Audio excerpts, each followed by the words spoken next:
The carriage rolled into the gravel drive at Wexford Hall 4 hours after dark, and Lord Carrick, who had not slept since Tuesday, climbed down before the steps had been let down and held out the folded paper without speaking. The Duke of Wexford had seen the lantern in the lodge and come down himself.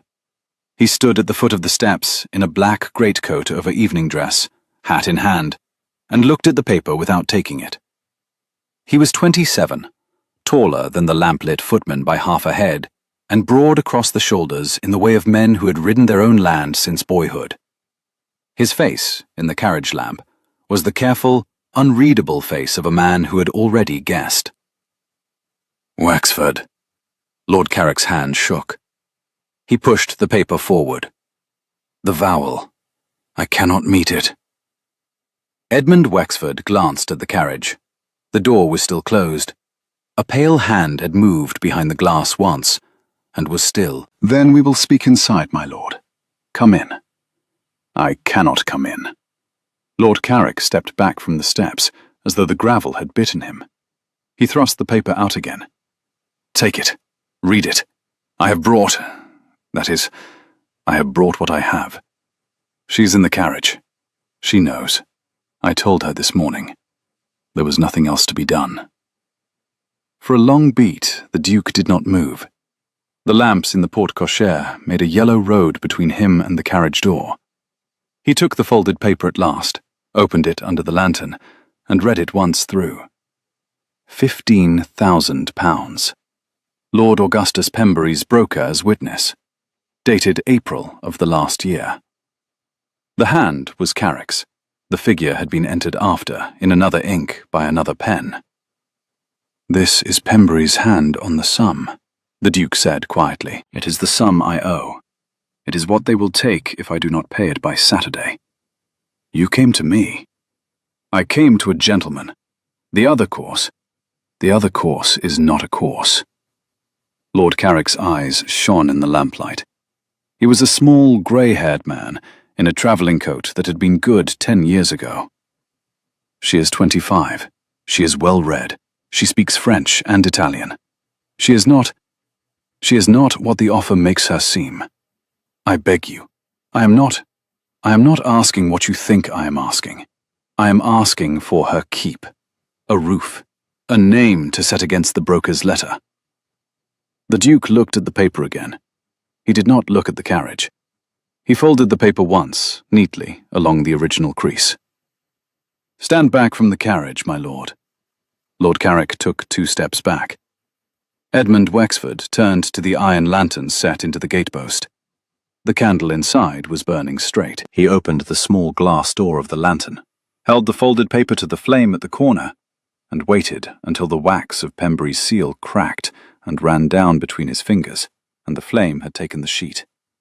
He shook it free and let what was left fall onto the gravel, and went on standing there until the last red edge had gone out. Then he closed the lantern.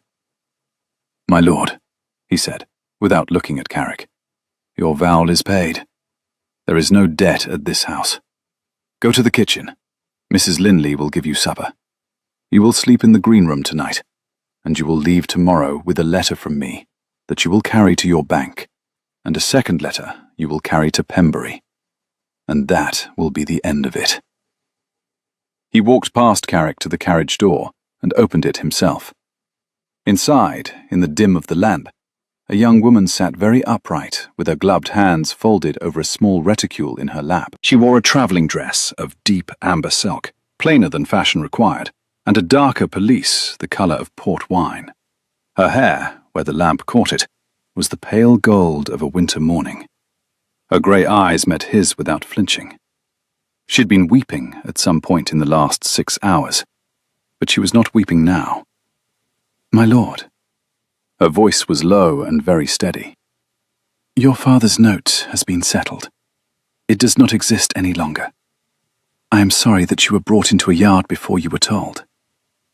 She did not speak. You are tired, he said. You have travelled a long road. There are women in this house who will look after you. You are a guest here tonight. You will not be a guest after tonight, if you do not wish to be. There is no obligation that runs in either direction. Will you let me hand you down?" She looked at him for a moment more, as though to test the sentence for the lie that would be in any other man's mouth. She did not find it. She drew a slow breath and put her hand into his. He lifted her clear of the carriage step. She was light. She did not pretend to be lighter than she was. When her boots touched the gravel, she did not sway, and she did not look back at her father. "My name is Genevieve Carrick," she said. "Wexford," he answered, and offered his arm. "Come in out of the dark, Miss Carrick. There is a fire." She took it. The two of them went up the broad, shallow steps to the open doors of the hall, where the inner lamps were already lit, and Mrs. Limley, the housekeeper, stood with one hand pressed to her apron in the unmistakable posture of a woman who had been roused from her own supper to receive a guest she had not expected, and who had decided already, in the half-second before she curtsied, that she would receive the guest as though the guest had been expected since the morning. The hall at Wexford was a long stone room with 2 fires set at either end and a vaulted ceiling that took the light up into shadow. The floor was patterned in black and white marble. A long oak table ran down the center of it under a row of cut-glass lamps. The arms of the house were carved over the inner doorway, 3 falcons on a field. The whole effect, by daylight, was austere. By lamplight, with a fire in either grate, it was warmer than its proportions would have suggested. Miss Carrick stopped just inside the threshold and looked once, briefly, at the falcons over the inner door, and then at Mrs. Linley. "Mrs. Linley," the Duke said, "this is Miss Carrick, who will be the house's guest tonight. The Rose Room, please. A tray, whatever Miss Carrick requires. Lord Carrick will be in the Green Room. There is a small matter of his supper, and a glass of brandy for his nightstand. He has had a long day." "Yes, my lord," Mrs. Linley said. "Mrs. Linley." "Yes, my lord." "Miss Carrick is a guest of the house. Not an inmate, not a patient. A guest. Will you be sure of it?" There was a small silence in which Mrs. Linley looked at Miss Carrick, at the steady grey eyes, at the amber silk, at the gloved hands clasped over the reticule. And Miss Carrick looked back at Mrs. Linley with the same level, undefended look she had used in the carriage, and something in Mrs. Linley's posture shifted by a hair's breadth.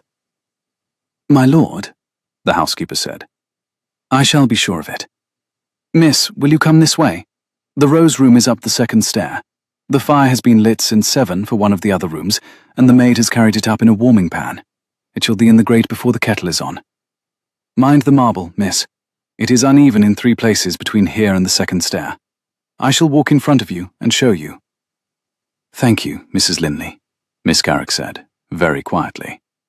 She did not look back at the Duke. He stood at the threshold of the hall and watched the housekeeper take Miss Carrick up the broad oak stair until the turn of the landing took them out of sight, and the small, precise sound of a young woman's heel on the 2nd tread carried back to him through the stone, and was the last sound in the hall before he closed the doors against the cold and went down the south corridor to his library.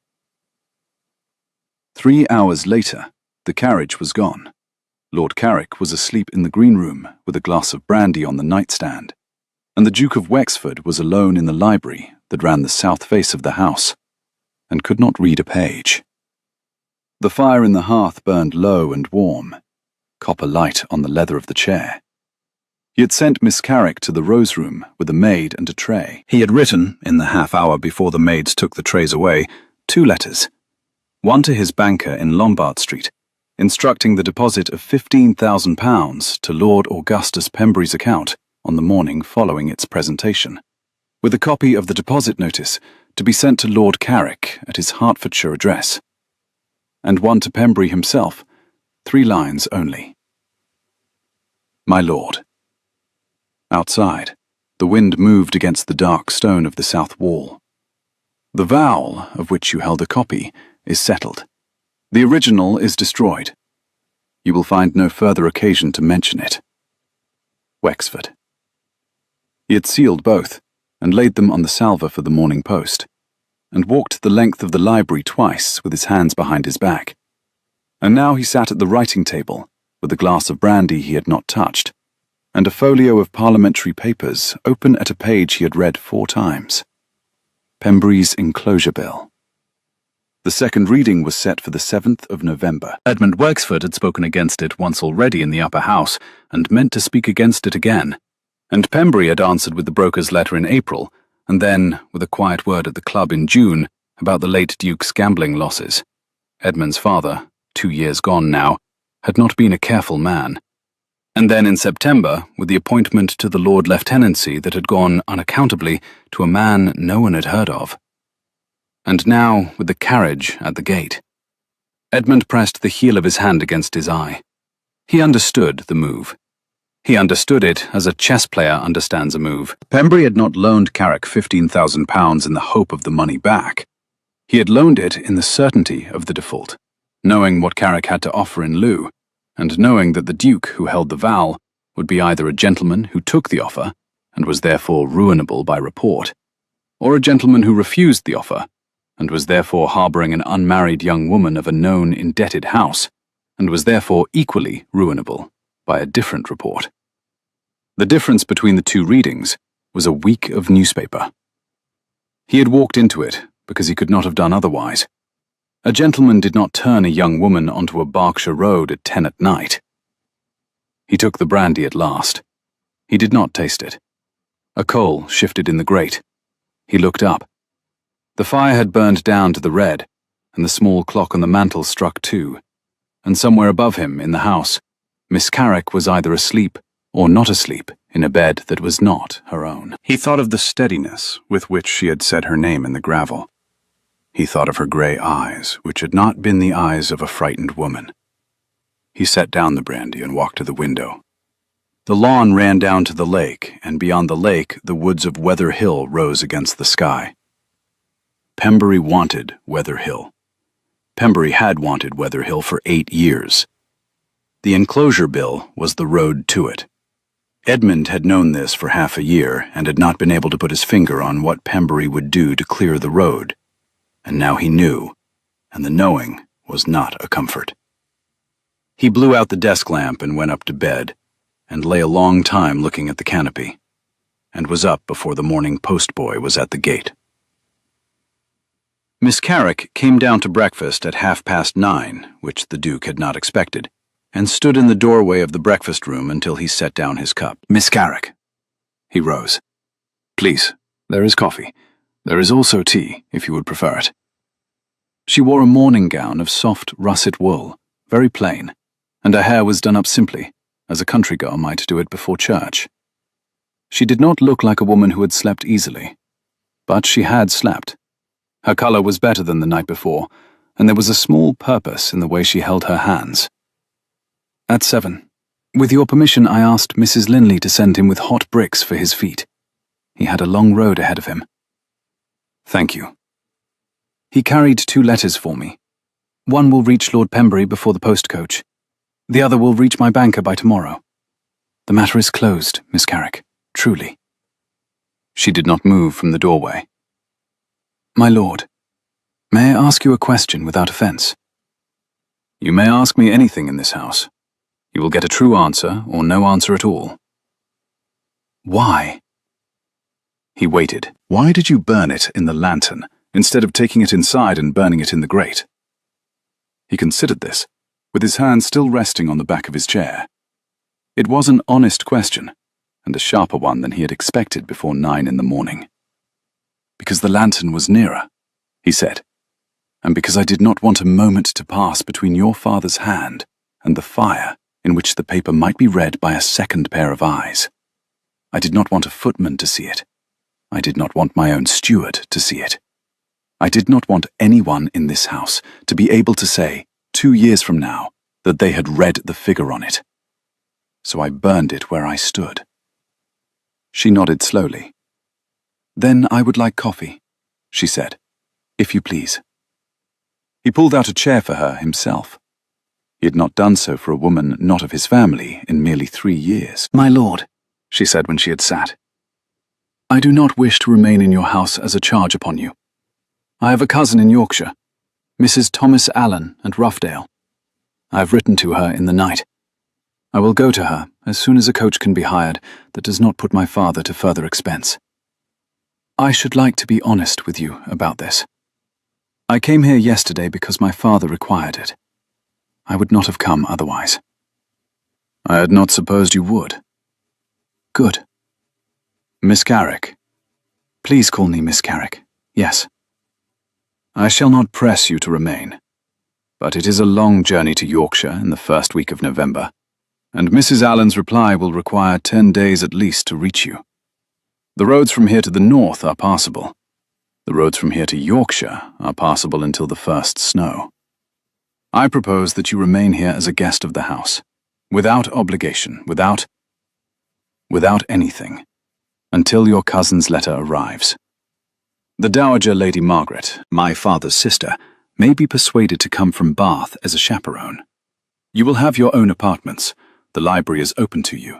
The horses are at your disposal. I shall not be in your way. He had not meant to say so much. She watched him over the rim of her cup, and her grey eyes were very level. "You will not be in my way," she said, a fraction more lightly than the sentence required. "I shall be in the South Library, writing parliamentary papers, Miss Carrick. I shall not be cheerful company." "I do not require cheerful company." "Then we are agreed." "On one further point, my lord." "Name it." "If I am to remain here 10 days as a guest of the house, I should like to be of use. I am not idle by habit. I keep my father's accounts. I've done so since I was 16. I know how to read a bill, and I know how to write a fair hand. I do not wish to spend 10 days sitting in a window with a piece of needlework I would not have chosen." He felt the corner of his mouth move against his will. Mrs. Linley would not say no to a second pair of eyes on the housekeeping book. The harvest accounts have been 3 weeks delayed by the rain. If you would like— "I should like." "Then it is yours." She set down her cup. Her hand was steady. She rose. She paused at the door. "I do not weep ordinarily. I was tired yesterday and frightened. You did not see me, and I am grateful for that. But I do not weep ordinarily, and I do not require to be handled. I have a hand of my own. If I should fall here, I should prefer to be lifted up. I should not prefer to be carried." "Understood," he said. She nodded once and went out, and he sat down again and looked at the cooling toast on his plate and did not eat it. For some time after she had gone, he did not move. The fire in the breakfast-room grate had got down to a quiet red, and through the long window the south lawn lay under a wash of thin gold November light that had not yet touched the lake. A blackbird was on the wall of the parterre, very still, with its head turned at an angle, listening. He could hear the small clatter of Mrs. Linley below stairs, and the soft footfall of the maid Annie carrying the breakfast trays back along the corridor, and the closer, nearer sound of the chimney pulling the air through the room as the fire took the last of the kindling and went over to coal. It was a small, ordinary morning at Wexford. It was not, he thought, an ordinary morning at all. He stood up from the table at last and went to the long window and stood with his hands behind his back and looked out across the lawn. The lime walk on his right was bare. The trees had given up their last leaves in the storm of the previous week, and now the long branches were spare and very dark against the sky. Beyond the lawn, the lake was a flat plate of grey, ruffled only along the windward edge where the south breeze took it. He could see, in the field above the lake, the small, bent shape of one of the undergardeners cutting the last of the cabbages. He could see the smoke from the chimney of the south lodge climbing very straight in the cold air. He could see, in the distance, the wooded shoulder of Weather Hill rising against the further grey of the morning, and he thought, with a small, precise certainty that surprised him, that Miss Carrick's grandmother had walked that hill every August of a long life, and that Miss Carrick had walked it with her, and that he himself had not been on it in 4 years, and that this was, somehow, the single most important fact in the room. He turned from the window. He rang for the footman. He went to his library to write his post. For 3 days the house arranged itself around the fact of Miss Carrick. The Dowager Lady Margaret could not come from Bath until the end of the week. The road from Bath was washed in 2 places. So Mrs. Linley, the housekeeper, made herself the chaperone in the meantime, with a grimness that was half disapproving and half pleased, for the Rose Room had not been opened to a guest since the late Duchess. The hall smelt of beeswax and old wood, and the dry sweetness of October. Edmund went to his library every morning at 8. Miss Carrick went to the housekeeper's parlour at 9 and stayed there until 11, and came back to the small sitting room with a folio of accounts under her arm. He saw her only at meals, and at meals he asked nothing of her she had not offered. Each morning the cold came up off the floor, and the fire was lit by 7:30. They spoke of the road from Hertfordshire, of the weather, of an etching of the Bridge of Sighs that hung above the mantel in the dining room. He asked her once whether she rode. She said she did, when she had a horse to ride.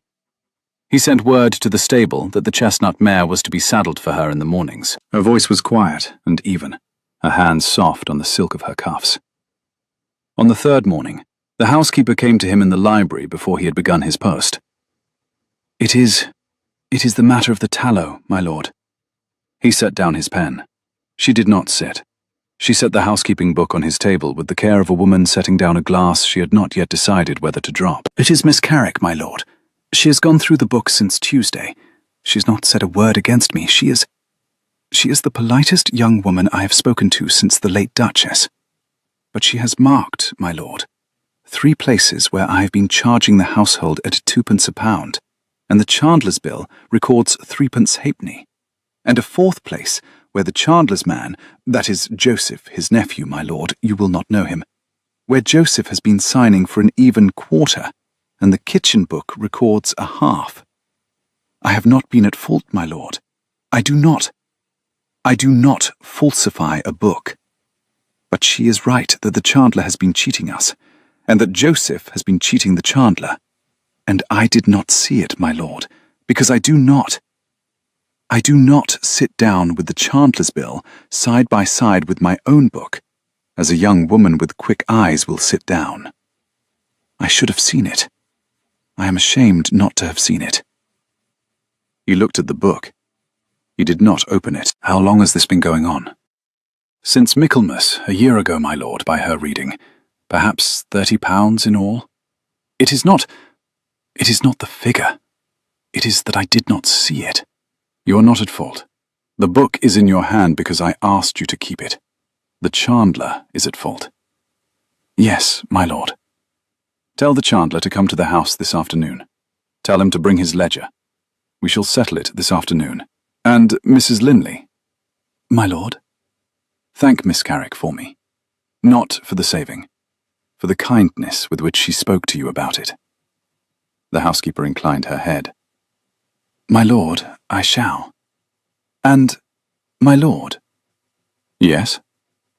"She is a very steady young woman, my lord. She has a hand on her shoulder, if I may say it. The maids like her.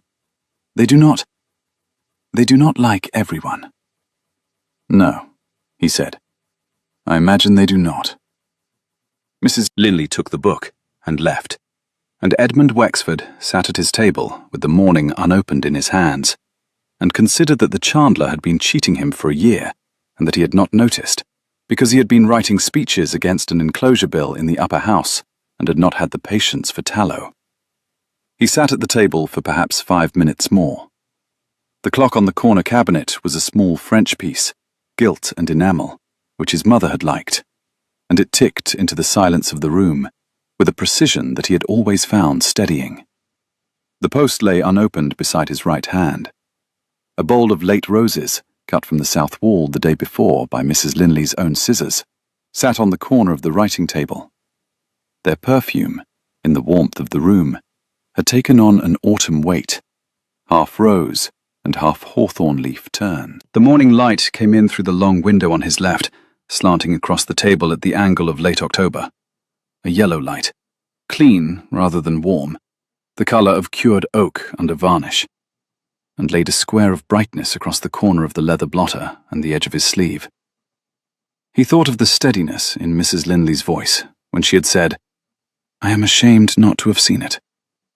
He thought of the careful way the housekeeper had set the housekeeping book on the table, the the way of a woman who had not slept easily the night before either, and who had decided, perhaps without thinking the decision through, that whatever the Duke's eventual judgment turned out to be, the truth was to be in the room before anything else was. He thought of the young woman who had walked into this house 3 nights ago in deep amber silk, with her gloved hands folded over a reticule, and who had now, in 3 days, opened a housekeeping book and found in it the small, steady theft that had been hidden inside it for 13 months. He had thought, when he had handed her down from the carriage, that he was doing her a small kindness, that the kindness would close around the moment of the gravel and the lantern, and would close it, and that the rest of the autumn would proceed without further disturbance. He saw now that he had been wrong about the direction of the kindness. He had been the one disturbed. He went down to the small sitting room. Miss Carrick was at the desk by the window, with a folio of plans open before her. She did not look up at once. When she did, her eyes had the focused, slightly distant look of a woman who had been reading something more interesting than she had expected to find. "Miss Carrick, Mrs. Linley has just been with me." "Ah. You will not have meant her any embarrassment." "I did not. I had hoped only that I might mention it to her before I mentioned it to you, or that she might mention it to you herself, which would have been better." "She did mention it to me herself. She did so before I sat down to read it. That is why I am here." Miss Carrick set the pen down. Her hand at the pen was slim and competent. There was a faint mark of ink on her second finger. "My lord, I owe you an apology of my own. Those plans on the desk, they are not mine. I took them from a drawer. The drawer was unlocked. I should not have opened it. I was looking for a quill." He glanced at the plans. They were the Weather Hill survey of 1796, marked in pencil in his own hand. "What did you see in them?" he said. She hesitated. "Miss Carrick, the drawer was unlocked because I do not keep a single private paper in this house. If you saw something in those plans, please tell me. I shall not be offended." "I saw," she said slowly, "that the boundary stone at the foot of Weather Hill is marked here in pencil, at the southeast corner of the field below the spinney. And I know, my lord, because my mother's family farmed in this county for 100 years before I was born, that the boundary stone at the foot of Weather Hill is in fact a 1/4 of a mile to the east of where it is marked here. There is a stone in the southeast corner of that field. It is not the boundary stone. It is an old waymark from the abbey, dated, I think, to the 14th century. The boundary stone is by the gate, 1/2 a mile from the spinney, on the road to the village. It is sunk into the ground at the foot of an oak. If you walk from the church, you cannot miss it." He sat down in the chair opposite hers, very slowly. "The boundary stone at the foot of Weather Hill is by the gate on the village road, not in the southeast corner of the field. The stone in the field is older and has nothing to do with the boundary." "You are certain of this?" "My lord, I have walked from that gate to that stone every August of my life. My grandmother lived in the parish of Wethercombe-Spinney until I was 14, and I spent every August with her until that year. And a 1/2 mile of difference at the foot of Weather Hill matters, my lord, because the line of the parish runs through the gate, and the field below the spinney sits inside the parish, if the stone is by the gate, and outside the parish, if the stone is in the field. There has been an argument about it since the Reformation. I remember my grandmother's pew rent being raised in 1803 over precisely that field." He did not speak. "My lord, I did not know whose pencil was on the plan. I do not know whether the pencil is wrong by mistake or by design," he said quietly. "My lord." He stood. He walked to the window. He looked down across the lawn and the lake to the woods rising on the hill, and the morning light on the leaves was the colour of beaten copper. "Miss Carrick, will you do me the kindness of staying in this room 10 minutes? I shall come back to it." "Of course, my lord." He went out. He went down the south corridor to his estate office and unlocked the cabinet at the back of the room, and took out the folio of Pembury's enclosure bill, and brought it back and laid it on the desk in front of her without a word. He pulled up a chair. She read it. "My lord," she said after a moment. "This clause assigns the boundary of the parish at the line marked on the survey of 1796. The survey of 1796 is the one with the pencil mark in the southeast corner of the field." "Yes." "The clause cites the survey by date and by surveyor's name." "Yes." "My lord, Lord Pembury's clause assigns Weather Hill to the parish of Pembury, and assigns the field below the spinney to the parish of Pembury, and assigns the wood between the spinney and the lake to the parish of Pembury, by citing a survey that is wrong by 1/4 of a mile." "Yes." "And the survey is wrong by 1/4 of a mile because someone has marked the boundary stone in the wrong place on it, in pencil." "Yes." "My lord, the pencil mark is in your hand." He sat very still. "It is not in my hand. It is a copy of my hand. It is not bad. It is good enough to pass under a glass at the lower bench of the Lords. I made my own marks on this plan in the spring of 1812, and they are in the upper left margin, and they are not in pencil. They are in ink." "My lord." "Miss Carrick, will you please come up the hill with me now? Forgive the lack of ceremony. There is a thaw in the air. The road will be hard underfoot for an hour more. I want you to show me the boundary stone." She was already on her feet. "My lord, I shall need an outdoor coat." "Mrs. Linley will have one for you. I shall send for the horses." "There is no need to send for horses. I should rather walk." "Then we shall walk." They went up the village road in silence for the first 1/4 of a mile, with Mrs. Linley a careful 20 paces behind them in a stout grey pelisse, and the second housemaid behind her, because Mrs. Linley was not to be persuaded that the Duke and Miss Carrick should walk a mile of public road alone. The morning was bright and cold. The hedges were stripped to the bone. The bracken on the lower slopes was the deep red of dried copper, and the air smelled of wet beech leaf and chimney smoke from the cottages by the brook. At the gate by the oak, Miss Carrick stopped. She knelt without speaking. She put her gloved hand on the moss at the base of the gatepost and parted it, and there, set into the earth, was a flat grey stone, perhaps a foot across, with a worn cross cut into it, and the letters W and P weathered nearly out. "Weather and Pembury," she said. "Mark and parish. My lord, this is the stone." He knelt beside her. He drew off his glove and laid his palm on the stone. It was cold and gritty under his hand. "In the field there is a stone, half again as large with no cross. My grandmother used to call it the friar's seat. The boys of the parish were birched for sitting on it once, by the curate, before the war." "Show me." They went into the field. They walked through the wet grass for 200 yards, and there, in the southeast corner of the field, half buried under bramble, was a great, unmarked stone, twice the size of the marker by the gate. He pulled the bramble away with his bare hand and looked at the surface of the stone. There was no cross. There were no letters. There was, on the far side, what looked like the shadow of a worn date, perhaps 1390-something, perhaps 1400. The stone was nothing to do with the parish. He stood up. "You have just shown me that the enclosure bill that will come before the upper house on the 7th of November is built on a survey deliberately mismarked by 1/4 of a mile, and that the deliberate mismark has been drawn in a hand that imitates mine.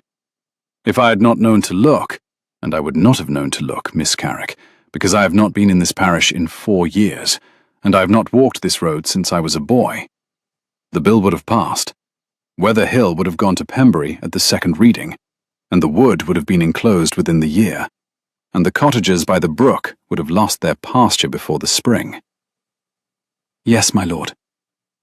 "You have just saved 22 families on this land from being driven off it before Easter." She looked at the bramble. She did not look at him. "My lord, I have shown you a stone." "You have shown me a great many things." She did not answer. She drew her gloved hand back into her pelisse. He saw then that her grey eyes had something of moisture in them, and that she was determined that it should not fall. And he had the good sense to look away across the field, at the line of the hill. "Miss Garrick, there is brandy in my flask. It is for cold mornings, not for ladies. I do not offer it. I mention it only that you should know I have one. Mrs. Linley is coming up the field, with what I am sure she would call a sensible flask of her own. May I send her to you?" "My lord," she said, with a hint of her own dryness for the first time, "you are the only man in 3 days who has not tried to manage me. I should be obliged if you would not begin now." "Understood." "But," she said, "I should like Mrs. Linley to come up presently, with a sensible flask." He smiled. He had not, he thought, smiled in 7 weeks. "At once," he said, and turned, and went down the field to fetch the housekeeper. He went down the slope at an even pace, with his hat in his hand and the air cold on the back of his neck. Mrs. Linley met him at the gate, with the sensible flask in one hand, and the second housemaid 2 paces behind her, and she nodded, and went up into the field without asking him a single question. The Duke stood at the gate beside the marked stone, and watched the housekeeper kneel down beside Miss Carrick under the bramble, and put the flask into Miss Carrick's gloved hand. He saw the housemaid spread a handkerchief on the wet grass. He saw Miss Carrick, very briefly, lean her shoulder against Mrs. Linley's shoulder, and saw also that Mrs. Linley did not look surprised by it. He turned away from the field then, and laid his palm again on the flat grey stone in the moss, and stood until the cold of it had gone into the heel of his hand. Then he walked alone down the village road, in the bright, cold morning, between hedges stripped of their leaves, with the smell of wood smoke from the cottages by the brook coming up on the small wind. He thought, as he walked, about Lord Augustus Pembury's hand in the survey of 1796. He thought about the 4 years he himself had not been in this parish. He thought about a small grey-haired man in a travelling coat that had been good 10 years ago, who had stood on the gravel 2 nights since and held out a folded paper with hands that shook. He thought about a young woman who had said her own name in the lamplight as though to a stranger.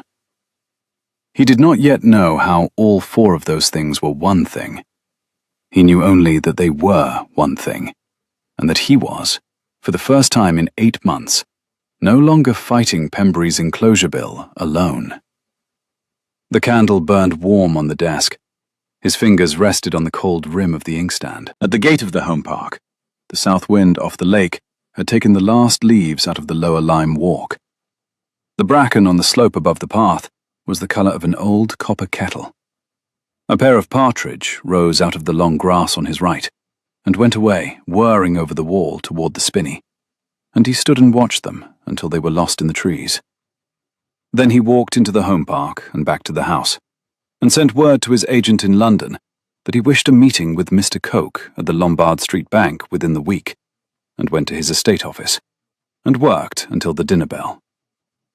Wind came in across the field, sharp and bright with the smell of wet earth. The Dowager Lady Margaret Wexford arrived from Bath the following evening, 2 days early, in a carriage and 4 with 3 trunks and a personal maid, and the air of a woman who had been told something which she did not like, and had ridden through bad weather to be told the rest of it in her own time. She was 62 and very straight-backed, with white hair drawn into a severe knot and the same hazel eyes as her nephew. She wore black, as she had worn black since her husband's death in 1801. She kissed Edmund's cheek at the steps, looked at him for 1 beat longer than was friendly, and walked past him into the hall. At supper in the small dining room, Mrs. Linley has been with her. Has she? Aunt Edmund, we shall not have this conversation in the hall. Send Mrs. Linley to my room with a tray. I shall be down at 10. I shall see the young woman then. You will sit with us. I shall not eat in this house tonight. She climbed the stairs without looking back at him. He stood at the foot of the stairs with his hand on the newel post and counted to 7. At 10 o'clock, in the small drawing room that gave onto the garden, the Dowager Lady Margaret sat in the chair by the fire, in her travelling gown of black bombazine and a small lace cap, and Miss Carrick sat in the chair opposite. Mrs. Linley had been sent away. Edmund stood at the mantel and held his hands behind his back. You came to this house 3 nights ago. I did, madam. You came as your father's offering against a sum of money he could not pay. I did, madam. You came knowing the nature of the offering. I knew the nature of the offering, madam. You came in any case. I came because my father required it, madam, and because I would not have left him to the broker's letter alone. The dowager studied her for a long moment. Her hands were folded in her lap over a small piece of black silkwork which she had not lifted. Edmund tells me that on the same night the vow was burned in the gatepost lantern. It was burned, madam. And that he has paid the sum to your father's creditor on your father's behalf. He has, madam. And that you have been 3 days in this house unchaperoned but for a housekeeper. And that yesterday you went up the village road with my nephew and his housekeeper to look at a stone. I did, madam. And that the stone, when you found it, made my nephew very thoughtful for 2 hours afterwards. Miss Carrick was silent. I am not, as you may have heard, a soft woman. I have known the world since before your father was born. I am here because Edmund's mother, whom I loved, would have come from Bath at a gallop the night the carriage stood at the gate, and Edmund's mother has been 6 years in her grave at Wethercombe Spinney, and I am the next nearest thing to her in this family, and I will not see her son's name in a broadsheet in November because his judgment failed him in October. Edmund opened his mouth. I am speaking to Miss Carrick, Edmund. He closed it. Madam, Miss Carrick said, I do not wish your nephew's name to appear in a broadsheet either. You will accept that, in the world, the appearance of a thing is not always the thing. I accept it, madam. Then you will be guided, while you remain in this house, by me. I shall be guided by you, madam, on every matter except one. The dowager raised one fine grey eyebrow. On the matter of when I leave this house, madam. I have written to my cousin in Yorkshire, Mrs. Allen, at Roughedale.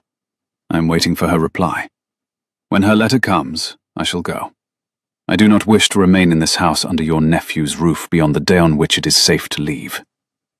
Safe to leave, the dowager said. The roads, madam, to Yorkshire, in November. Ah.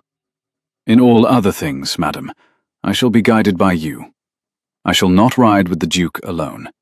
I shall not walk in the gardens alone with the Duke. I shall not be at table with the Duke without you or Mrs. Linley present. I shall not speak to the Duke's steward except in your hearing. I shall keep to the Rose Room and the small sitting room and the library I shall use only at hours when the Duke is at the magistracy or on the estate. I shall not seek any conversation with the Duke that you have not first heard the beginning of. Will that suit you, madam? There was a long pause. The dowager picked up her silkwork and made a single small stitch in it and laid it down again. You will be at the magistracy from 10 until 3 on Wednesday. Yes, aunt. And on Friday. Yes, aunt. Good. Miss Carrick will work in the library on Wednesday and Friday in the morning, with Mrs. Linley present, on the matter of the housekeeping book. I shall not have her trapped at a window with a piece of needlework she would not have chosen. Did I say that correctly, Miss Carrick? Madam, you said it precisely.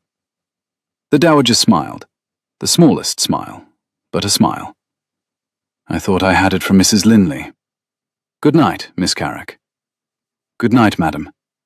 Miss Carrick rose. She curtsied. She withdrew. The door closed behind her. Edmund stood at the mantel. The fire cracked. He sat down. Edmund.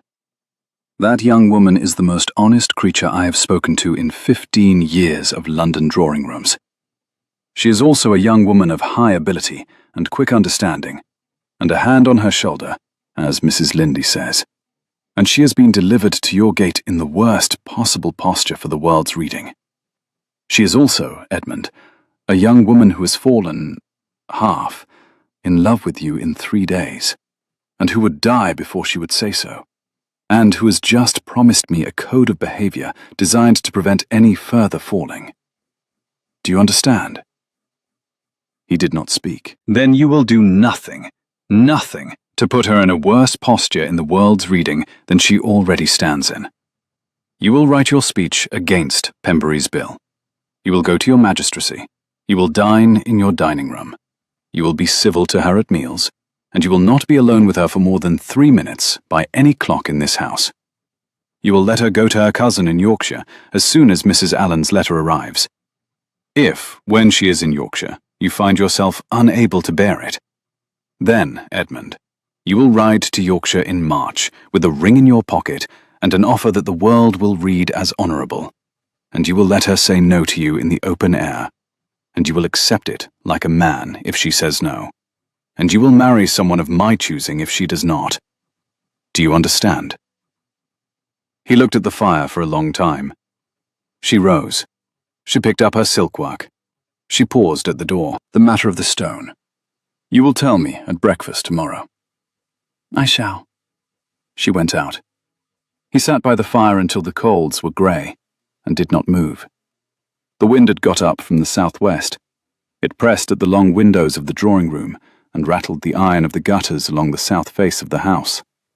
The candles in the candelabra on the chimney-piece guttered once and steadied. The clock on the corner cabinet struck 3/4, and then 4. He listened to the small, precise sounds of his own house at the late hour. A kitchen door closed below stairs, the footman locking the side door of the south corridor, a single owl on the lawn, and he thought about what his aunt had said and what she had not said. The fire had burned down to copper coals. The warm air pressed close against the leather chair. She had not, in any of it, asked him whether he was in love with Miss Carrick. She had told him that Miss Carrick was half in love with him, and she had described the posture of the world's reading of the matter, and she had set a code of conduct for the next 10 days, and she had, at the end, named the conditions on which he might, in March, be permitted to follow Miss Carrick to Yorkshire with a question. She had not asked him for his own feeling. She had not, he thought, needed to ask. She had observed him handing the brandy at supper. She had observed him looking, or, more precisely, not looking, at the door of the small dining room when Miss Carrick withdrew. She had observed him, perhaps even, in the half-second when he had failed to answer her question the first time. The Dowager Lady Margaret Wexford had been in London drawing-rooms for 40 years. She was not a woman who needed a sentence spelled out where a silence would do. He thought, then, about Genevieve Carrick at the gate of the field that morning, mealing in the wet moss with one gloved hand on the boundary stone of her grandmother's parish, and the way she had said weather and Pembury, mark and parish. He thought about the small, unguarded movement of her shoulder, 50 yards up the field, against the shoulder of his housekeeper. He thought about the determined way she had not wept in the gravel 3 nights since, and the way her grey eyes had not been the eyes of a frightened woman. He thought about her sentence at the breakfast table the next morning. I do not require to be carried. And he understood, sitting by the low ash of the fire in the drawing room at 4 in the morning, that she had spoken that sentence, not because she did not wish to be carried, but because she had already begun to suspect that she did wish it, of him, and that the wishing was the thing she did not wish to permit herself. He stood up. He took the screen from the fire and laid the coals over with ash and put out the candles one by one. He went up to bed. He did not sleep until very nearly 6. For the next 10 days, the house ran on a schedule that the Dowager set with a precision that would not have shamed the Lord Chamberlain. Miss Carrick took breakfast in the Rose Room with a tray. She came down at 9:30 to the library, where Mrs. Frost lay bright on the stone steps each morning, and the fires were lit before dawn. Linley sat with her sewing in the window seat, and where she worked at the long table on the housekeeping book, the harvest accounts, the steward's quarterly summary, and, at her own quiet request, granted by the Dowager only after 2 days of polite negotiation, the Weatherhill papers. The Duke was at the magistracy on Wednesday and Friday, and at his estate office every morning, and was not in the library while Miss Carrick was there. They met at luncheon and at dinner, with the Dowager between them at the table. At luncheon on the fourth day, Miss Carrick said, "My lord, I have been through the harvest accounts. The yield on the south fields is 16% down on last year, but the Stewart has compared with 1811, which was a poor year for wheat. If you compare with 1812, the yield is steady. The Stewart is not at fault. The comparison is." "Thank you, Miss Carrick. I have also been through the housekeeping book to Michaelmas. The Chandler has paid back £22. Mrs. Limley has had Joseph dismissed. There's been no further difficulty. Thank you, Miss Carrick. I have read the survey of 1796 and the survey of 1768. The 1768 survey marks the boundary stone correctly. The 1796 survey marks it incorrectly. There are 3 other places on the 1796 survey where the marks have been made in pencil rather than in ink, and where the ink alongside disagrees with the pencil. I have copied out the 3 other places on a separate sheet. With your permission, I shall bring it to the dining room after dinner. Thank you, Miss Carrick. It is in the dining room already, my lord. I gave it to your aunt at breakfast. The Dowager, between them, ate a piece of bread without looking up. I did, madam. I thought it might interest you. It did. I shall return it to you after dinner with my own marks. There is one place on the West Hampton field, you will not have known, where the late Duke, my brother, had cause to look at the boundary in 1803. He came in from the field one September afternoon with mud on his boots and his inkstand under one arm, and made a mark on the 1796 survey himself, in ink, that he did not, afterwards, copy onto the master. The mark on West Hampton is his. I cannot say so in court. I can say so to you in this dining room. Thank you, madam, said Miss Carrick, and ate a piece of bread without looking up. Edmund looked between the two of them. You have, he said, been discussing my parliamentary papers at breakfast. We have, Edmund, said his aunt, while you have been at your magistracy. In what spirit? In a spirit of disagreement, said the Dowager. She thinks the brief should be presented to Lord Grey before the 7th of November. I think it should be presented at the bench of the second reading. We have come to an agreement. The brief will be presented to Lord Grey 1 week before the 7th of November, with a covering note from you that is, Edmund, Miss Carrick's phrase, short of the colour of accusation. That is to say, the brief will lay out the facts of the 4 mismarked places, without naming Lord Pembury's hand in any of them. Lord Grey will draw his own conclusions. You will not draw them for him in print. If Lord Pembury wishes to volunteer his hand in them, that is his business. And Miss Carrick will write the covering note. Miss Carrick will draft the covering note. You will sign it. You may amend it. I should be very surprised if you find much to amend. Aunt, Edmund, you have been writing this speech in the library for 6 weeks. It is angry, it is correct. It will not persuade a single man in the upper house who has not already made up his mind. You have stopped persuading and started indicting. The brief, with Miss Carrick's note, will persuade. Lord Grey is an old man and a careful one. He likes a fact. He does not like a duke who is angry. Miss Carrick has read your speech. You read my speech, he said to Miss Carrick. Madam directed me to it, my lord. I should not have read it otherwise. And? My lord, I think it is a fine speech for a man who has decided he has lost. It is not, I think, a fine speech for a man who means to win. There was a silence at the table. He set down his glass. Miss Carrick, will you write the note? I shall write the note, my lord, with madam's reading of every line. Thank you. My lord. He looked at his aunt.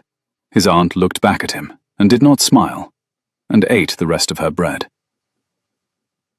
The work on the brief itself was done at the long table in the South Library in the 4 afternoons that followed. The Dowager sat at the head of the table with her silk work and a glass of Madeira within reach. Miss Carrick sat at the long side of the table with the survey of 1796 and the survey of 1768 unrolled side by side under brass weights, and 4 sheets of foolscap in her own neat hand, on which the 4 mismarked places were listed, by clause and by parish. Edmund sat opposite her, with a glass of port, and the bound copy of Pembury's bill open at clauses 2, 3, 8, and 11.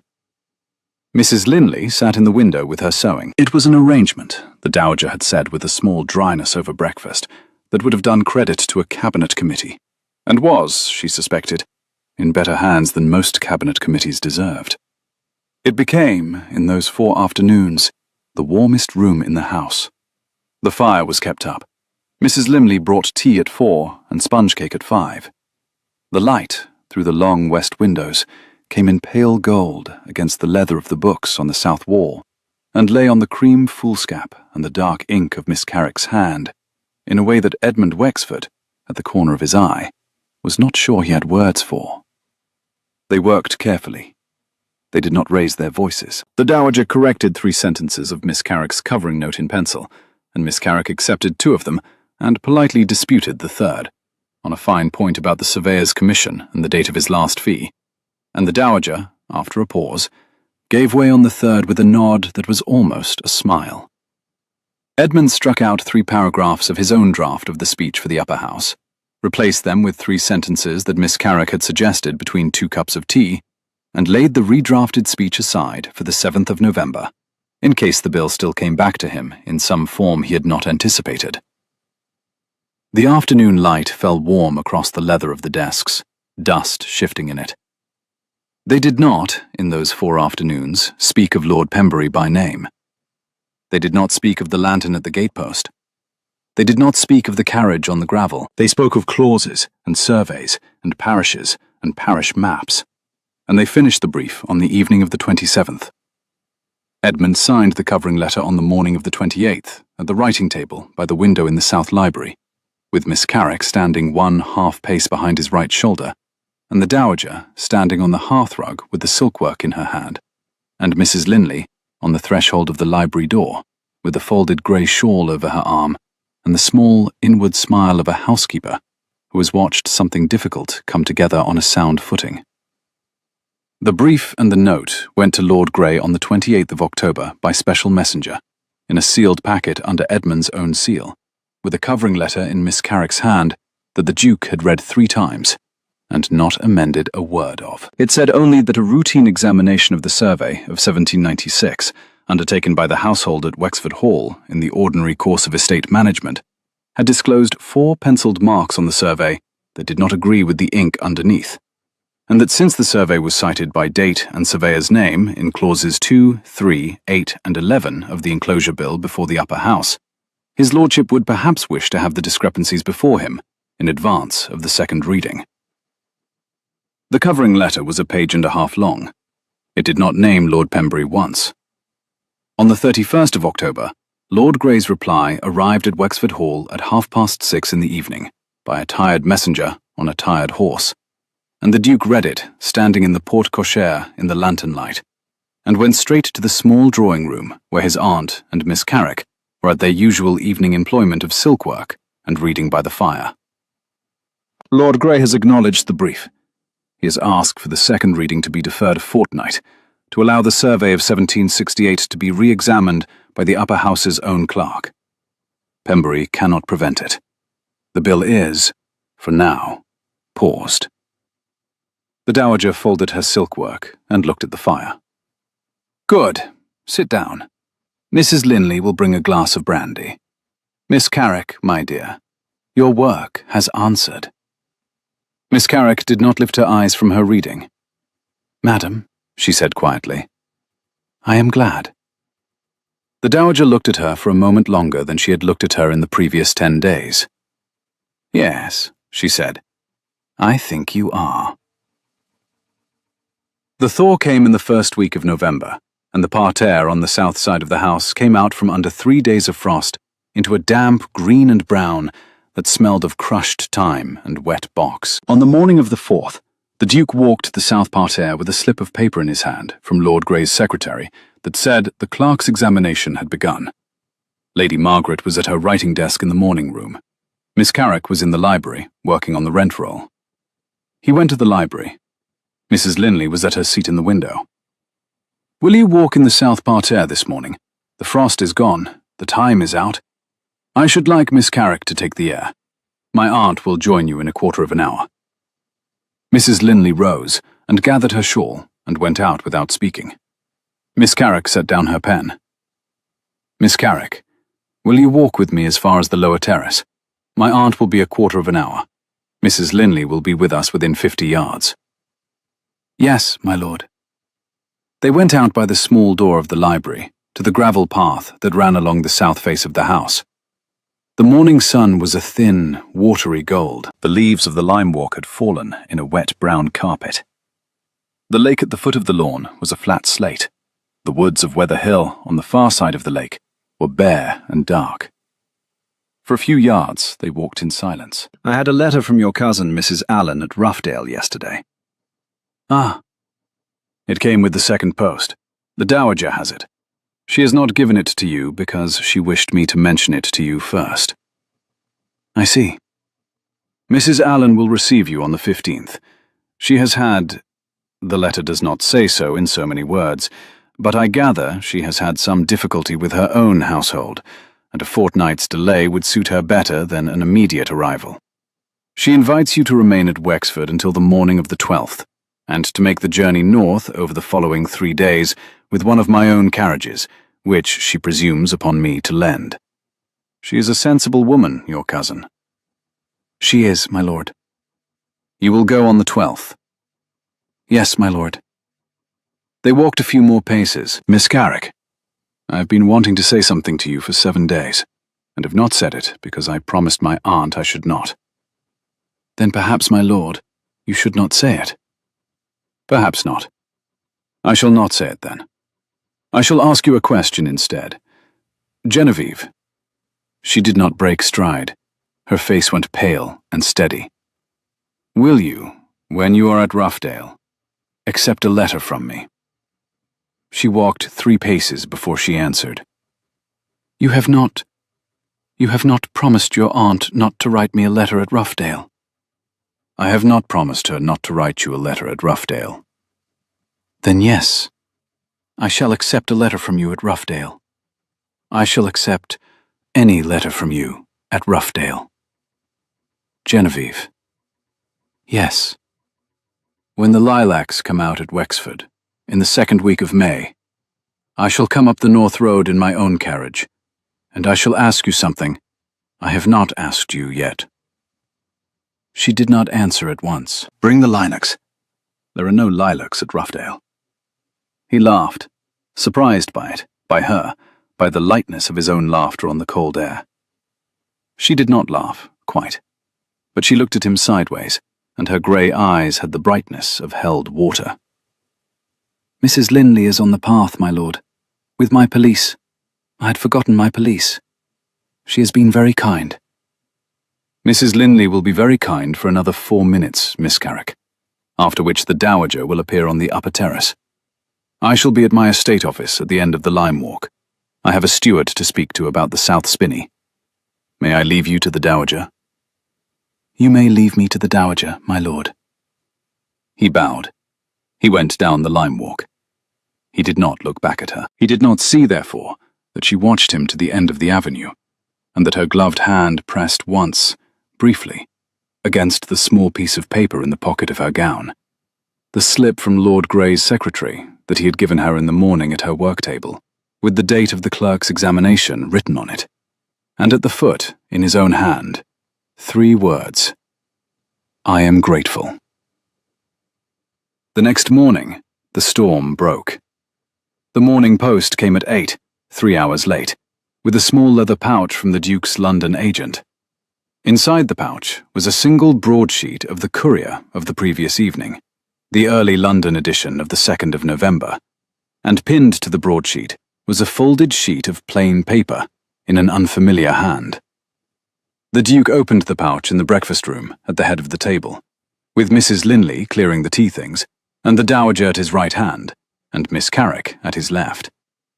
The Dowager set down her cup at the sight of his face. He held out the broadsheet. It was open at the 4th page. There was a letter in the correspondence column, set in 3 close paragraphs of bold leaded type, signed at the foot with the name Henry Carrick, Bart. The body of the letter ran as follows: To the editor of the Courier. Sir, I write to confess a private debt to His Grace the Duke of Wexford, in which my family has lately been placed, and to record my gratitude for the singular generosity by which His Grace has, in this difficult season, taken into his protection my unmarried daughter, Miss Genevieve Carrick, of age 25, presently a guest in His Grace's country seat. The arrangements between His Grace and my family in this matter are of a private nature, but the kindness of which my daughter has been the object, I am unable to leave unspoken in the public press. I have the honour to be, sir, yours obediently, Henry Carrick, Bart. The pinned note, in the unfamiliar hand, was 4 lines. My lord, this letter was placed with the Courier yesterday, at 1 in the afternoon, by Lord Pembury's man of business, Mr. Greaves, who paid the editor 20 guineas for its insertion in the early edition, over the head of the editor's better judgment. Carrick himself is at Hertfordshire and knows nothing of it. The signature is a forgery. Your obedient servant, a friend at the Courier. Edmund laid both papers face down on the table. She read them. She did not change colour. She laid them face down beside her own plate, and pressed her palm flat upon them as though to hold them to the table. You will not read these papers this morning. You will read them this afternoon. Now you will finish your breakfast. Edmund. Aunt, stand up. Walk with me to the morning room. We have a quarter of an hour. He stood. He walked. The dowager went ahead of him, through the door of the breakfast room. Miss Carrick remained at the table with a cup of tea grown cold in her hand, and the 2 folded papers on the cloth in front of her. After a moment, she set the cup down, and turned both papers over, and read them. She read them once. She read them again. She did not move for perhaps 3 minutes.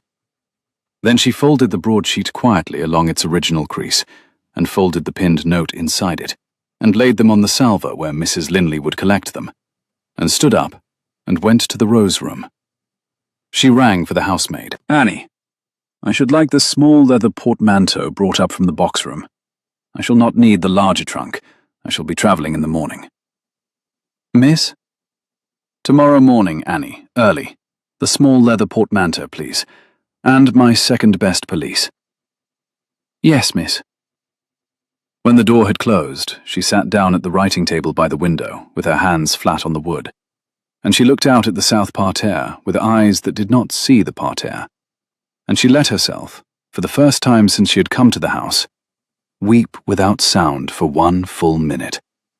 And then she stopped, and dried her face, and took up her pen. She wrote 3 letters, one to her cousin Mrs. Allen at Roughedale, advising her arrival on the 13th, 2 days early, by hired post. One to her father at Hertfordshire, telling him she had read the letter that had been published in his name, and that she did not believe he had written it, and that she would write to him again from Yorkshire as soon as she was safely arrived. One to the Dowager Lady Margaret, 3 lines only, asking that on her departure from Wexford, no servant of the house be sent with her, no carriage of the house be lent to her, and no letter of recommendation be given on her behalf, for the protection of the house, and that all such matters should be charged to her own account, and that the account should be sent to her in Yorkshire in due course, and that she begged the Dowager's pardon, and would not trouble the Dowager again. She did not write a letter to the Duke. She sealed the 3 letters. She laid them on the writing table. She rang for Annie, gave her the letters for the morning post, and asked her to send Mrs. Linley to the rose room at her earliest convenience. She sat with her hands folded in her lap and waited. The window of the rose room looked east, over the line of the lime walk and the white frost still on the box hedges of the lower terrace. The morning sun was a thin disk behind a pearl-coloured sky. The frost made the grass beyond the parterre look as though a fine cloth had been laid down over the lawn in the small hours and forgotten. A robin was on the gravel path under her window, very intent on something between 2 stones. The fire in the rose room had been laid for an hour. There were 2 pillows of fine grey linen on the bed behind her, and a bowl of late chrysanthemums on the chimney-piece, and a small worked screen between the writing table and the door, and a piece of porcelain of a shepherdess that she had liked on her first afternoon for the unforced kindness of its expression. None of these things were hers. She had been a guest in this room for 13 nights. She had borrowed a book from the library. She had borrowed a pelisse from Mrs. Linley. She had borrowed an inkstand from the writing table by the window. She would leave the pelisse folded, she thought, on the foot of the bed, and the book back in its place between the Cooper and the Tasso on the south shelf, and the inkstand exactly where she had found it, with the wafers beside it, untouched. She would not, she thought, leave anything in this room that the Duke would have to look at later and account for. She would leave it as Mrs. Linley had given it. He had taken her in for a season's quiet usefulness, and now the usefulness was done. By 11 in the morning, the Dowager was in the morning room with Edmund and Mrs. Linley, and the door was closed, and the broadsheet was open on the table between them, and the pinned note from the courier lay beside it. The hot coffee on the side table sent its bitter scent through the warm room. "The signature is a forgery," Edmund said. "It is. Pembury knows that we know it is." "He does not care, Edmund. The letter is in the paper. Half the upper house will have read it by tonight. 3/4 of the lower house will have read it by tomorrow. Whether Pembury can be made to admit the forgery in print in a week's time will not matter. The impression will have been made. Miss Carrick will have been named in the courier as a private guest of yours of an unusually private nature." "What do you propose, Aunt?" The Dowager did not answer at once. "There is one course in which the damage to Miss Carrick is contained. It is the course you will not like." "Say it." "You will announce, within the week, your engagement to your cousin, Catherine Wexford. Catherine is at Bath. She is the daughter of my late husband's brother. She is 23. She is well-spoken. She is, I have ascertained in the last 2 days, agreeable to the match. The notice in the Gazette will close the courier letter. It'll be impossible for any rational reader to suppose that Miss Carrick, on her father's letter, has been any private guest of yours, since the Duke has plainly been negotiating his marriage with another lady through the same 6 weeks. Miss Carrick will go to Yorkshire on the 12th. Mrs. Allen will receive her. In due course, Mrs. Allen will find Miss Carrick a quiet place, a clergyman, a country gentleman, and she will be settled, and the matter will close." "No." "Edmund." "No, Aunt." "There is no other course." "There is one other course, Aunt.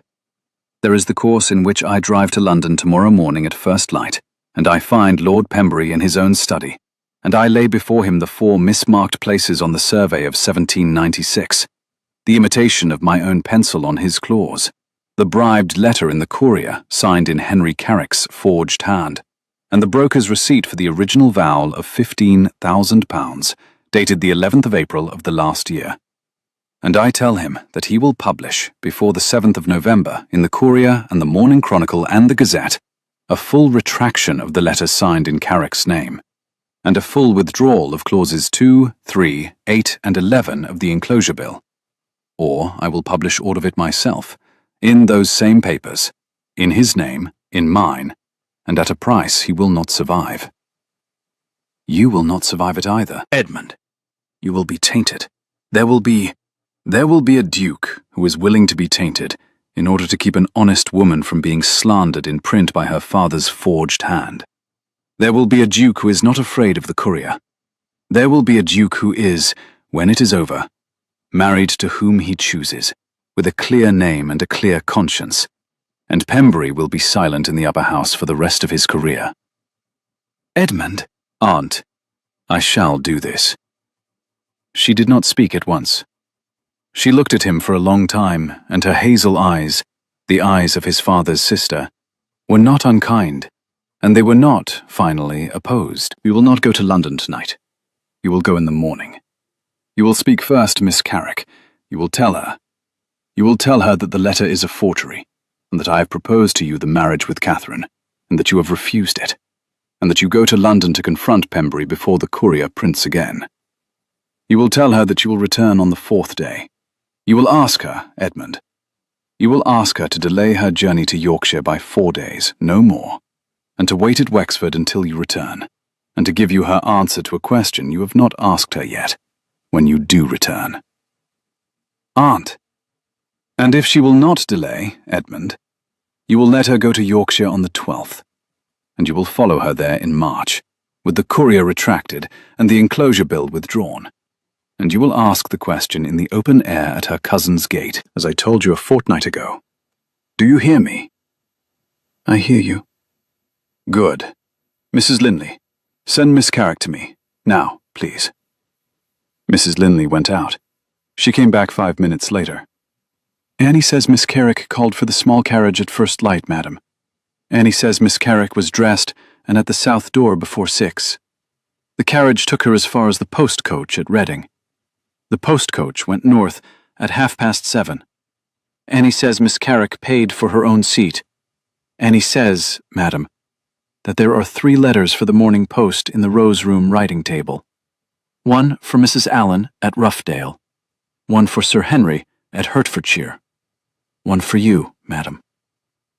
The dowager closed her eyes for one breath. She opened them. She read it. She set it on the table. You will not now wait for the morning. You will leave for London inside the hour. You will not see her this morning. She is on the road to Roughedale.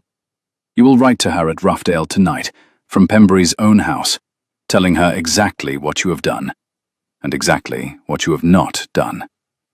You will sign it with your name and not with your title.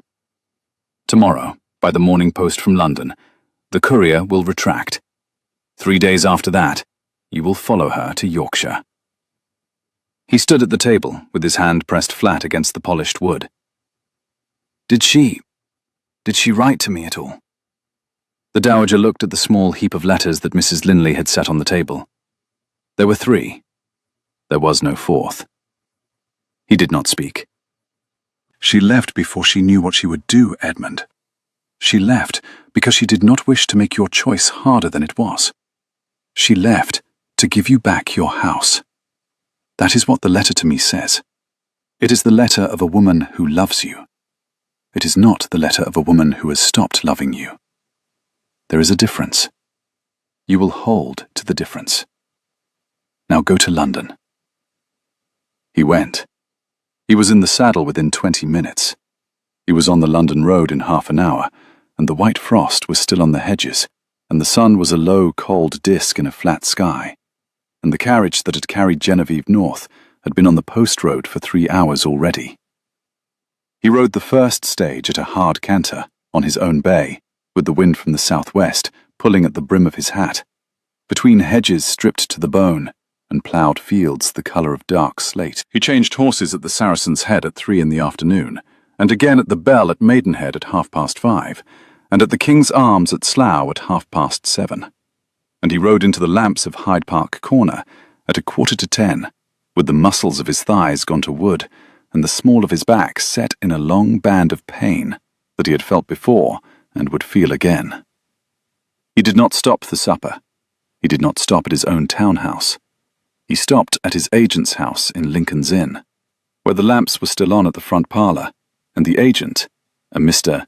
Hayworth of unmarried habits, who had been the Duke's father's man before the Duke's, met him at the door in a dressing gown, and listened to him for 10 minutes by the fire, and sent his clerk out into the night to wake 2 witnesses at Lincoln's Inn, and produced from an iron-bound box in his own study the sealed envelope that contained the photographed copy of the broker's receipt for the original vow, dated the 11th of April of the last year, that the Duke's banker in Lombard Street had taken before the original was paid.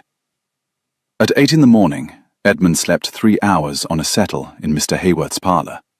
At 11 he rose, washed in cold water, took coffee and a piece of bread, put on a fresh cravat from Mr. Hayworth's drawer that was rather tight, and at 3:30 in the afternoon he was at the door of Lord Pembury's house in Mayfair, with 2 grave men from Lincoln's Inn at his back, and a leather portfolio in his right hand. The footman who took his name did not recognize him. The footman who took his name did not, in any case, look at his face long enough to recognize him.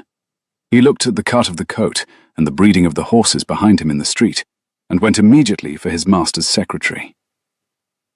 Lord Pembury, in his Mayfair study at 4 in the afternoon, did not rise from his chair when his man announced the Duke of Wexford. He was a man of 42, fair-haired, fine-featured, dressed in pearl grey with a black satin cravat. A beautiful man, whom most women looked at twice before they spoke to him, and who had used that double look for 20 years. Edmund Wexford had ridden 110 miles since dawn. His boots were spattered to the knee with the mud of 3 counties. He did not sit. He set on Pembury's writing desk 3 things, in the order in which he wished Pembury to read them. First, the survey of 1796, with the 4 penciled marks circled in red ink in a hand that was plainly Genevieve Carrick's, and with the 4 corresponding ink marks beside them in a hand that was plainly the original surveyor's. Second, the broadsheet of the Courier of the 2nd of November, with the Henry Carrick Bart letter underlined in red, and pinned to it the note from the friend at the Courier, identifying Pembury's man Greaves as the bribe-bearer, and Carrick's signature as a forgery. Third, the broker's receipt for the original Val of £15,000, dated April of the last year. The receipt that Pembury had thought destroyed when the Val itself had burned in the gatepost lantern at Wexford Hall, and which was not, in fact, destroyed, because the Duke's banker in Lombard Street had photographed it onto a copy by the new method before it was paid, and the copy had been waiting in a Mayfair box for precisely this afternoon. Pembury looked at the 3 papers. He did not speak. You will write 3 things this afternoon at this desk. You will dictate them to your own clerk, and you will sign them in front of me and in front of 2 witnesses I have brought with me from Lincoln's Inn. The first thing you will write is a letter to the Courier, retracting in full the letter of the 2nd of November signed Henry Carrick Bart, and, acknowledging the letter as a forgery, multiple interdiction this particular in mother, without bratedly one thing, the Regent Carrick Bart, and acknowledging the letter as forgery, the letter Bludgeck of Cryn, the letter 2, the Courier Proplums signed Henry Carrick. But then you will write 3 things that you will not write to the letter as per forgery. The first thing you will write is a letter to the Courier, retracting the letter as a forgery, and acknowledging the letter as a forgery. It from 3 things that you will love to write, the forgery plays. The first thing you will write is a letter to the Courier retracting the letter as a forgery.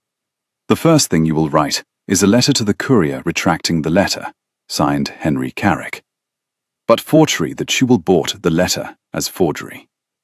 The first thing you will write is a letter to the Courier retracting the letter as a forgery. The first thing you will write is a letter to the Courier retracting the letter as forgery. The first thing you will write is a letter to the Courier retracting the letter and acknowledging the letter as forgery. The first thing you will write is a letter to the Courier retracting the letter as forgery. The first thing you will write is a letter to the Courier retracting the letter as forgery. The first thing you will write is a letter to the Courier retracting the letter as forgery.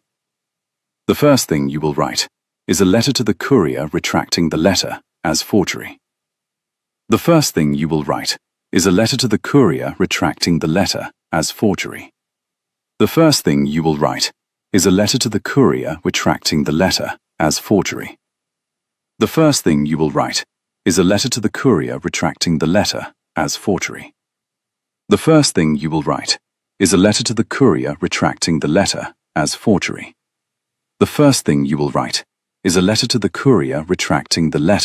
as forgery. The first thing you will write is a letter to the Courier retracting the letter as forgery. The first thing you will write is a letter to the Courier retracting the letter as forgery.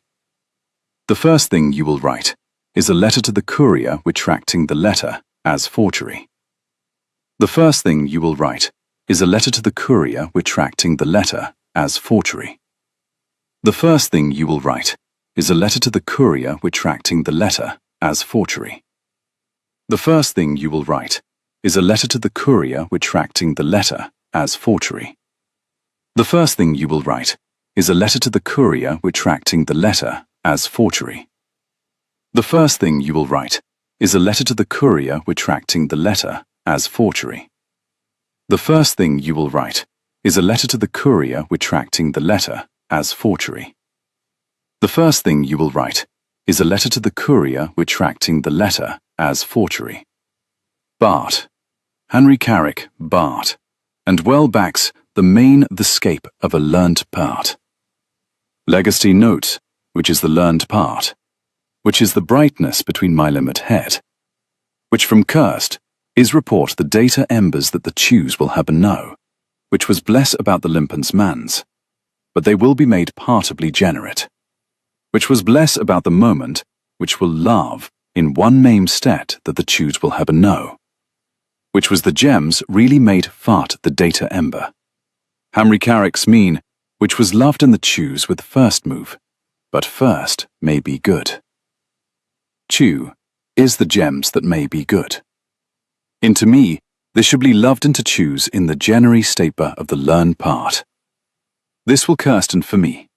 May many persons way is that when the data is diverse of the rive, and in the January they will go in. Maybe most partably in the chews with heart. If we weren't more the lumpens, and littered brings to the great age of the due naviously had lived down, it would do with the new chews. I have so January. But the January is the chews with heart. This would be used with the January is January and January believe. Which is the chews way is where all chews brings the chews of the no chews. But the January is digest is well it. The should be loved in at them, we won't working to a voice, and we must end a love.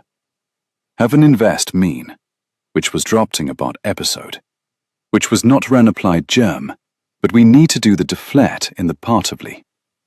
The January node, which was the January and a deflet, which was not hurt in the no choose ever. Which was not ran applied gem, which was proved and many. Which was the January node, which was gem, which was we cut. Which was January and the pret, which was not hurt in the January. And what about episode, which was the tainted probably choose? Which was the January and the tret, which was the January and a flirt. Which was Gofton about episode, the January and the tret, which was the January and a flirt. Having ended des, the being able to January, which was Laughton for me. Which was the January and the tret, which was Gemant, and at last brings the choose with one of the partably in the end. Which was the January and the tret, which was Laughton for me. Which was the January and the tret, which was the January and a flirt. Which was the January and the tret, which was the January and a flirt. And what about episode, Bart, letter as a forgery, procured by your man of business, Mr. Greaves, at the price of 20 guineas to the editor. The second thing you will write is a letter to the Lord Chairman of the Upper House, withdrawing in full clauses 2, 3, 8, and 11 of your enclosure bill, on the ground that the survey of 1796 has been found to contain marks that do not agree with the original ink. The third thing you will write is a personal note of apology to Sir Henry Carrick, Baronet, of Carrick House in Hertfordshire, for the misuse of his name in the public press. And if I will not, you will. And if I will not, Wexford. If you will not, Pembury, then I shall walk from this house this evening to the offices of the Morning Chronicle, and I shall lay before the editor those same 3 papers, and a 4th, which is a sworn affidavit from Mr. Coke at Lombard Street, as to the photographing of the original vow before it was paid. And I shall buy of the editor the leader for tomorrow morning's paper, and I shall publish all 4 together under my own name, signed Wexford. The Chronicle will then run it for 3 weeks. The lower house will be sitting on Friday. By Friday afternoon, the question of the enclosure bill will be the lesser of 2 questions in your name in the lower house. The first question will be your forgery. Your son is at Eton. Your daughter is to be presented next season. Your wife is in Mayfair on Wednesday evenings. Pembury closed his eyes. You will not survive it either, Wexford. I shall survive it. The lady whose name is in this matter will survive it. Sir Henry Carrick will survive it. You will not survive it. Choose. The clock on the chimney-piece struck 4. Pembury took up his pen. "Send for the clerk," he said quietly to the man at the door. "And bring brandy. 2 glasses." 1 glass, Pembury. As you wish. He wrote the 3 letters. He wrote them slowly, in a hand that did not quite hold steady, and he signed each one in front of the 2 witnesses Edmund had brought from Lincoln's Inn, and he handed each one across the desk to Edmund, without looking him in the face. Edmund took the 3 letters, folded them into an inner pocket of his coat, and turned to the door. He paused. You will not say in the papers that you came here yourself. I shall not need to. The witnesses will say it. The clerk will say it. Your own steward at the door will say it. Good night, Pembury. We shall not meet at the club again. We shall not meet anywhere again. If your bill comes back to the upper house in any form, I shall publish the 4th paper that night. He went out. He went out through the panelled hall of Lord Pembury's house with his coat still on his arm and his hat in his hand, past the footman at the door, past the long case clock against the wainscot panelling, past the gilt mirror above the marble side table on which a calling card from the French ambassador had been left propped against a small silver bell. The 2 witnesses from Lincoln's Inn followed him at a discreet step behind. The footman, who had not been told what to do with any of them, held the door open and looked at the marble of the floor, and not at any face in the party. The cold air of Mayfair came in across the threshold, and lifted the small white silk of the ambassador's card on the side table by half an inch. The night air on the Mayfair pavement was cold, and smelled of coal smoke. He walked to the corner with the witnesses, dismissed them with thanks and the agreed fee, and walked alone to his agent's office in Lincoln's Inn, where he laid out the 3 letters, and gave directions for the Courier and the Chronicle and the Gazette. And then he walked to a quiet inn off the Strand, and ate the first meal he had eaten in 12 hours. And then he went up to a private room, and wrote a letter. Genevieve, I am writing this from a room in London, because I would not write it from Wexford. I have come from Lord Pembury's house in Mayfair. I came here this afternoon with the papers you assembled at the long table in the library, and with one further paper from my banker, which Pembury did not know existed. And I have left this house with 3 letters in his hand, a full retraction of the letter signed in your father's name in the Courier of the 2nd of November, a full withdrawal of the 4 clauses of the enclosure bill, and a personal apology to your father. The retraction will appear in the Courier of the morning after tomorrow. The withdrawal will be read in the upper house on Friday. The apology your father will receive at Hertfordshire by the 2nd post. He will not now know that there was ever any difficulty with his name. If he reads the Courier of the 2nd of November, the Courier of the 4th will already lie beside it. I have refused, in the matter of my marriage, the lady whom my aunt proposed to me as a means of containing the Courier letter. I refused her on Wednesday morning, before the news of your departure reached me, on the only ground on which a gentleman may refuse such a proposal: that I have given my heart elsewhere, and that I shall not marry a woman to whom I have not given it.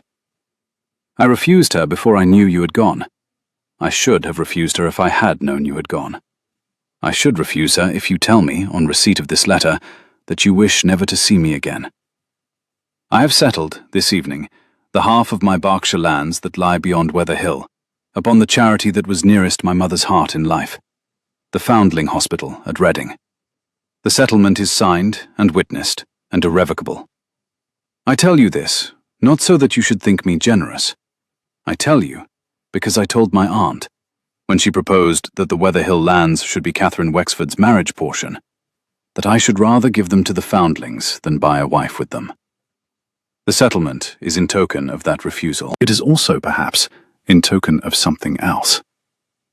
The Weather Hill lands are the lands you walked me to on the 3rd morning after you came to my house, and the boundary stone you knelt to is on those lands, and I should rather those lands belonged to the parish my mother loved than to any inheritance I might make.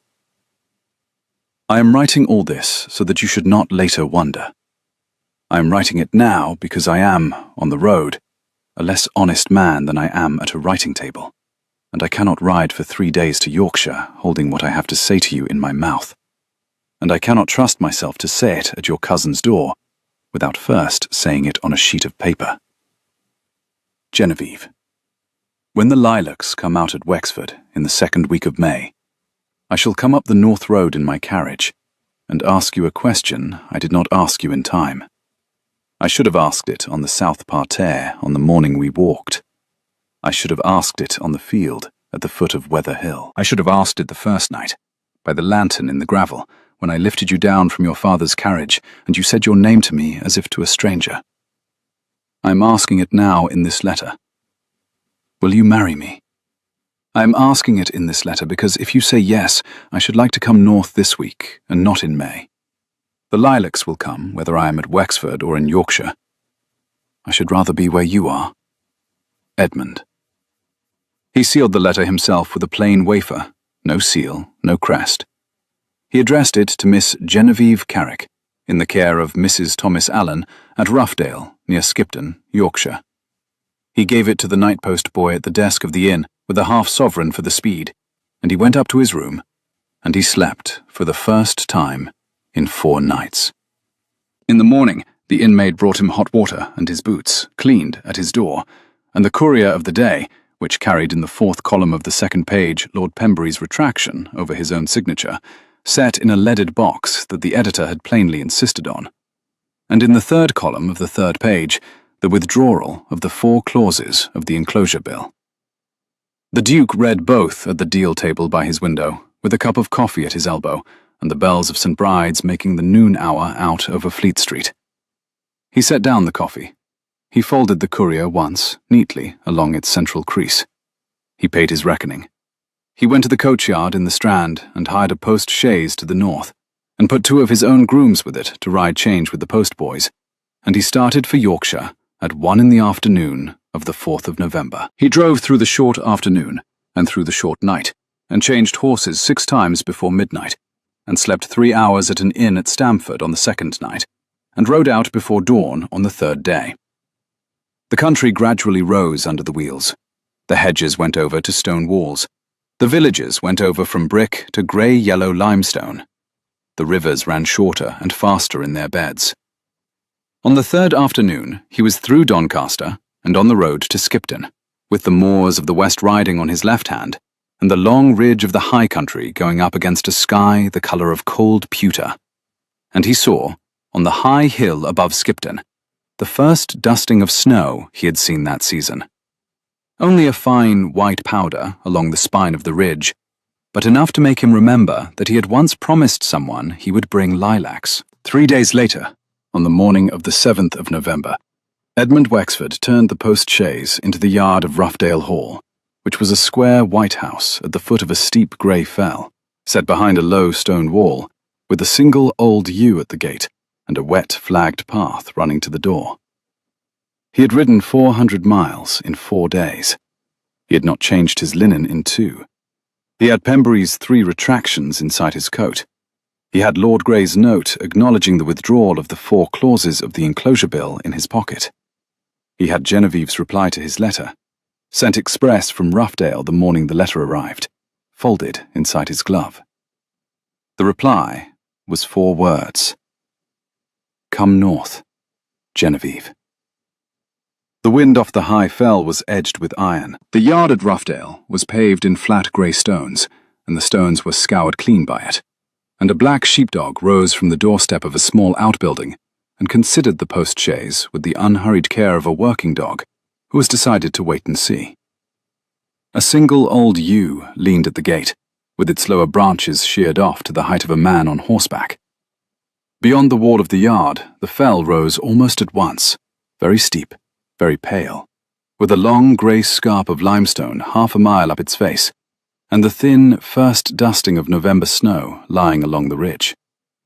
The house itself was 3 stories of plain limestone, with a slate roof and 4 chimneys, set square to the wind, with the wisteria of last summer cut back hard along the south wall, and a small bed of late Michaelmas daisies under the parlour window, pale violet, picked out against the grey stone, the only colour in the yard. The lamps inside the parlour window were lit, although it was scarcely an hour past noon, and behind the lower pane, Edmund saw a slip of pale yellow that he understood, in the half-second before he understood it consciously, to be the corner of a russet wool gown. He climbed down at the gate. Mrs. Allen, a small, spare woman of 50, in a plain, dark gown, opened the door herself. "She is in the drawing-room," She has been at the window since first light. I told her you would not be on the road before midday, and she would not have it. Go in, Your Grace. The maid will see to the horses." He went in. Genevieve was at the window. She wore a morning gown of soft russet wool, the same plain gown she had been wearing the first morning he had seen her at Wexford. Her hair was done up simply. The light fell across her face from a north window and made it grave and very steady. She did not move when she heard the door open. "Will you sit down? You have ridden a long way." "I shall sit down in a moment. May I—" "Yes." "May I cross the room first?" "Yes." He crossed the room. He did not take her into his arms. He stopped one pace from her. She turned from the window. She looked at him without speaking, and her grey eyes had in them the same brightness of held water he had seen on the south parterre at Wexford. And now the water did not hold. One tear ran down her face, and she did not lift her hand to it. "Genevieve, I have brought the courier retraction. I have brought Lord Grey's note. I have brought your father's apology. I have brought the deed of settlement on the Weatherhill lands. I have brought your father's old vowel, what was left of it. My banker had photographed it before it was paid, and the photograph is yours. I have brought everything that was in the letter." "I know. I have come to ask you again, in this room, the question that was in the letter." "I know." "Genevieve." "Yes." "Yes?" "Yes, the answer is yes. I told you in 4 words in the letter from Roughedale. I shall tell you in 1 word now. Yes." "Genevieve." "Edmund, there is one condition. There was one condition. In the letter you wrote me at Roughedale, you said— You have not said it, but I know you mean it. There was a condition. Will you say it now?" She drew a slow breath. "I shall not give up my work, Edmund.